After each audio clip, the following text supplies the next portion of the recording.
হে পার্থ, মৃত্যু অনিবার্য, জন্মিলেই মরিতে হবে, এটাই চিরন্তন সত্য কথা।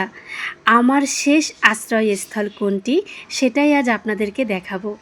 তাই আমার শেষ আশ্রয়স্থলটি দেখতে হলে, জানতে হলে আমার এই পুরো ব্লগটা আপনাকে দেখতে হবে। নমস্কার বন্ধুরা, কেমন আছেন আপনারা? পঞ্চভূতের দ্বারা সৃষ্ট মানব দেহের শেষ যজ্ঞস্থল মহাশ্মশানঘাট। আমরা মায়ের সন্তান। জীবদ্দশায় মা আমাদের চতুর্বর্গের ফল দান করেন, মা আমাদের রক্ষা করেন। অন্তিমেও মহাশ্মশানে মা আমাদের তার চরণে আশ্রয় দান করেন। তাই আমরা প্রতি বছর মায়ের রাতুল চরণে পুষ্পার্ঘ্য দেব প্রদান করি। আর সেই আশাতেই মায়ের মন্দিরে সকল ভক্তবিন্দুরা একত্রিত হয়েছে মায়ের চরণে পুষ্পার্ঘ্য দেবে বলে। প্রতি বছর চৈত্র মাসের প্রথম সপ্তাহে মায়ের পুজো অনুষ্ঠিত হয়।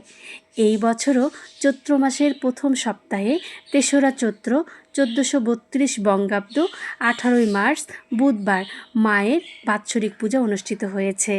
আর মায়ের পুজোকে কেন্দ্র করে আমাদের শহরের পুরো মহাশ্মশান ঘাটটি আলোয় আলোয় সেজে উঠেছে। দেখুন, আমাদের শহরের সবাই এসেছে মাকে দর্শন করার পাশাপাশি তাদের প্রিয়জনদেরকে স্মরণ করে তাদের উদ্দেশ্যে ধূপকাঠি মোমবাতি জ্বালিয়ে দিতে আসে। তাই আমরাও গিয়েছিলাম আমাদের প্রিয়জনদেরকে স্মরণ করে তাদের উদ্দেশ্যে ধূপকাঠি মোমবাতি জ্বালাতে।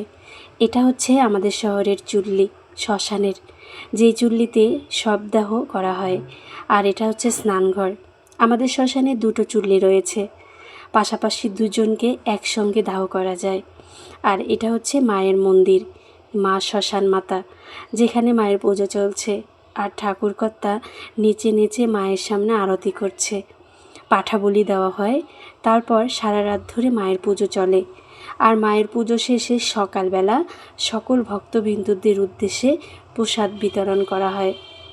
প্রতি বছর চৈত্র মাসে এই পুজোটা হয়ে থাকে।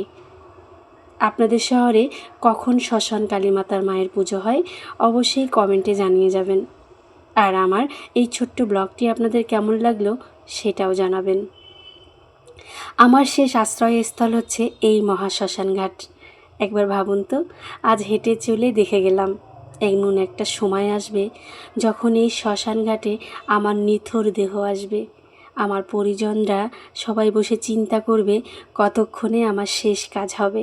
একটা সময় আমার এই দেহটা পঞ্চভূতে বিলীন হয়ে যাবে, আমি হারিয়ে যাব, কিন্তু আমার ভালো কর্মগুলোই বেঁচে থাকবে। তাই ভালো কর্ম করুন। জীবনে আমৃত্যু বেঁচে থাকতে চাইলে কর্মই আপনাকে বাঁচিয়ে রাখবে। ভালো কর্ম করে বেঁচে থাকুন, ভালো কাজ করুন। ভালো কাজই আপনাকে 1000 বছর বাঁচিয়ে রাখবে। ছোট্ট এই জীবনে আর কত। ভালো লাগলে লাইক করবেন, কমেন্ট করবেন। টাটা।